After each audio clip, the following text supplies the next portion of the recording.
Welcome to NASA's Spacecraft Chamber of Horrors.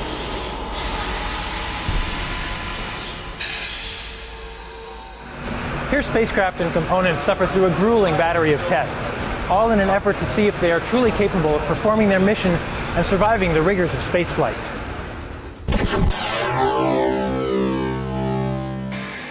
As this centrifuge whips them around, they experience the kind of G-forces, or gravitational forces, that they can expect to see on launch.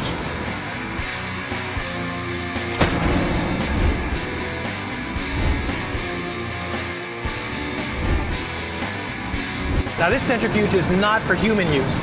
It can go up to 30 Gs, which is way more than a human being can stand. They get shaken on any number of vibration tables to simulate the vibrations during launch. There's no sound in space, but the ride up can be noisy enough to break things. Inside this acoustics chamber, the instruments are blasted with noise in order to make sure they'll be able to survive the rocket trip to space.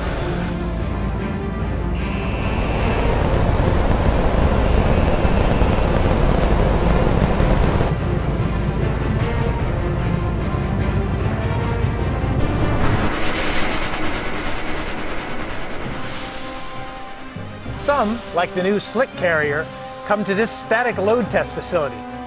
Some call it the rack.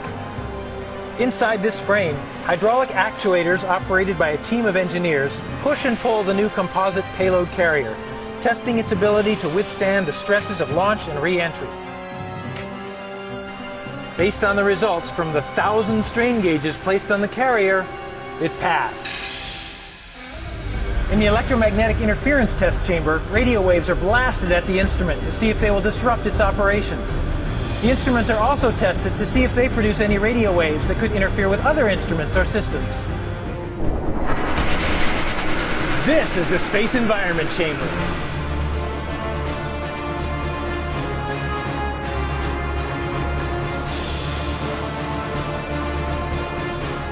Inside this enormous tank, spacecraft and instruments like the new Wide-Field Camera 3 experience the harshness of space.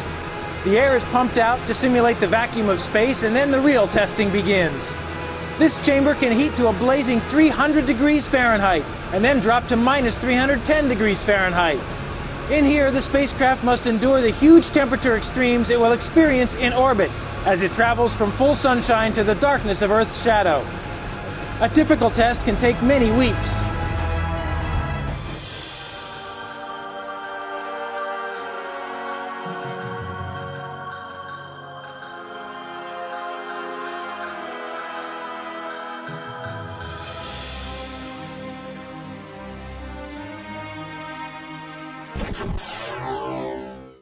If the spacecraft survives the torture in here, it's pretty much ready for space. If not, better it breaks here than after launch. Here we have the ability to understand the problem, correct it, and test again.